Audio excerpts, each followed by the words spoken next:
Well, good morning, everyone. It's July 5th here on the ranch. We have harvested all of these. We only got a 5-gallon bucket out of these. About 20 pounds.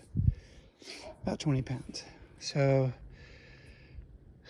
we're not getting what we thought we would get, but we're not done harvesting. So I do believe that we probably should have planted these in March. So you have about a 6-week window. So you want to plant them after your last frost, but I think a person should chance it and try to plant them in March. You know, when the ground warms up, April, something like that. I'm pretty sure that I planted these inside that window, but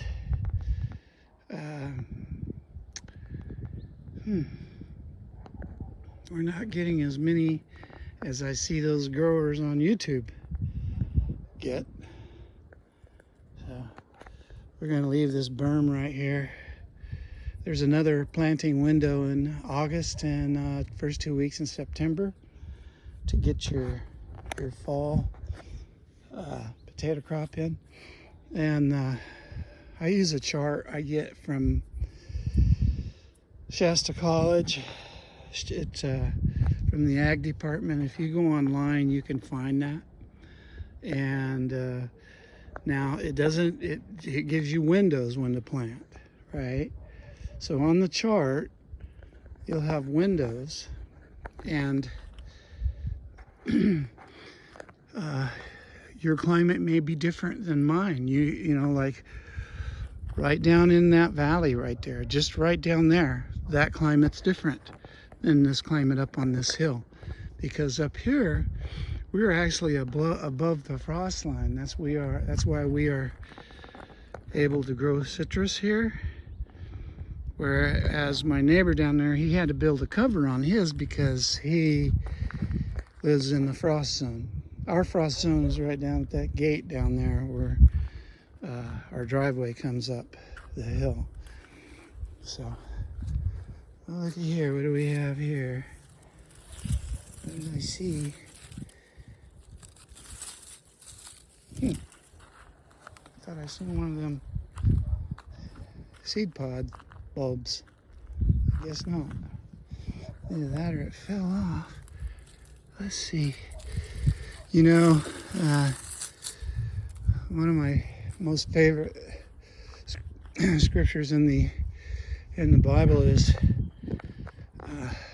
Psalms 51, verse 10 through 13 or 14.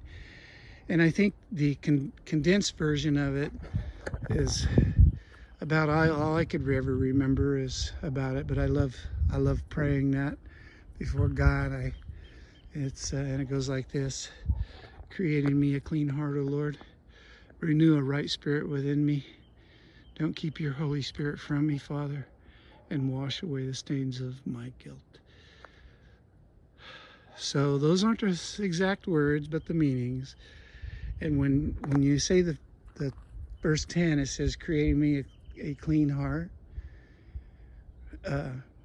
That word create means the old heart is no longer there. God creates a new heart within you. And that's one of the greatest things about that scripture. So Psalms 51 is one of my favorites. I love the whole Gospel of Luke. I love that. I love all that he puts in there. And there is some really enlightening stuff there.